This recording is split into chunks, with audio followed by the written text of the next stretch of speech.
دیکھیں، قرآن کی عظمت کو ہمیں سمجھنا چاہیے۔ قرآن کی عظمت کو سمجھیں گے تو اس سے ہدایت لے کے اپنے دماغی توازن اور اپنی بدن کی اور روانی بیماریاں اور اپنی نفسانی بیماریوں کا بہتر طریقے سے علاج کر سکتے ہیں۔ قرآن کی عظمت کو سمجھنے کے لیے یہاں پر ایک حدیث قدسی کا سہارا لیتے ہیں۔ اس میں یہ فرمایا گیا کہ یہ قرآن قیامت کے دن روز محشر کو مجسم نور کی صورت میں ظاہر ہوگا، اور روز محشر ڈیفرنٹ جو گروپس ہیں پیغمبران کے، اولیاء اللہ کے، شہداء کے، ان سب کے نزدیک سے گزرے گا۔ جب یہ پیغمبران کی صف سے گزرے گا تو پیغمبران یہ کہیں گے کہ ہمارے گروہ سے ہے، مگر وہ قرآن مجسم نور بہت ہی زیبا اور بہت ہی دل نشین وہ پیغمبران کی صف سے گزر جائے گا۔ جب یہ اولیاء اللہ کی صف میں آئے گا تو اولیاء اللہ کہیں گے کہ یہ ہم میں سے ہے، یہ ہمارے گروپ سے ہے۔ یہ قرآن مجسم وہاں سے بھی گزرے گا۔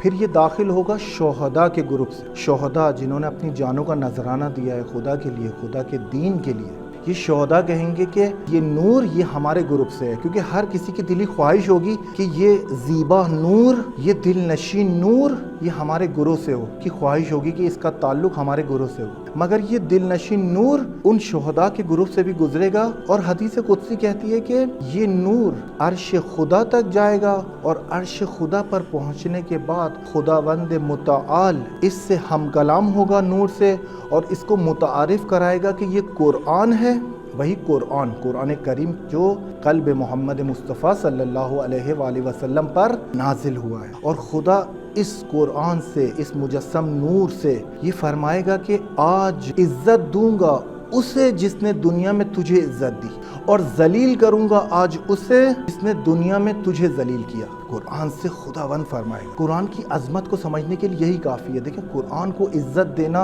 اس کو چومنا چاٹنا نہیں ہے۔ قرآن کا احترام کرنا یہ نہیں ہے کہ آپ نے اس کو جو ہے وہ ایک ایسے مقام پہ رکھ دیا ہے جہاں تک کسی کی رسائی حاصل نہیں ہے، یا اس کو جزدان میں لپیٹ کے رکھ دیا ہے، یا اس کو مثال کے طور پہ ہاتھ لگانے سے بھی آپ جو ہے نا اتنا احترام کرتے ہیں اس قرآن کا کہ کھولتے بھی نہیں ہیں اس کو، کہ کہیں بے احترامی نہ ہو جائے۔ حالانکہ قرآن ہدایت کی کتاب ہے، کھولیں گے تو ہدایت ملے گی۔ تو یہ جو خدا فرما رہا ہے کہ آج عزت دوں گا اسے جس نے دنیا میں تجھے عزت دی، تو یہ عزت دینا کیا ہے؟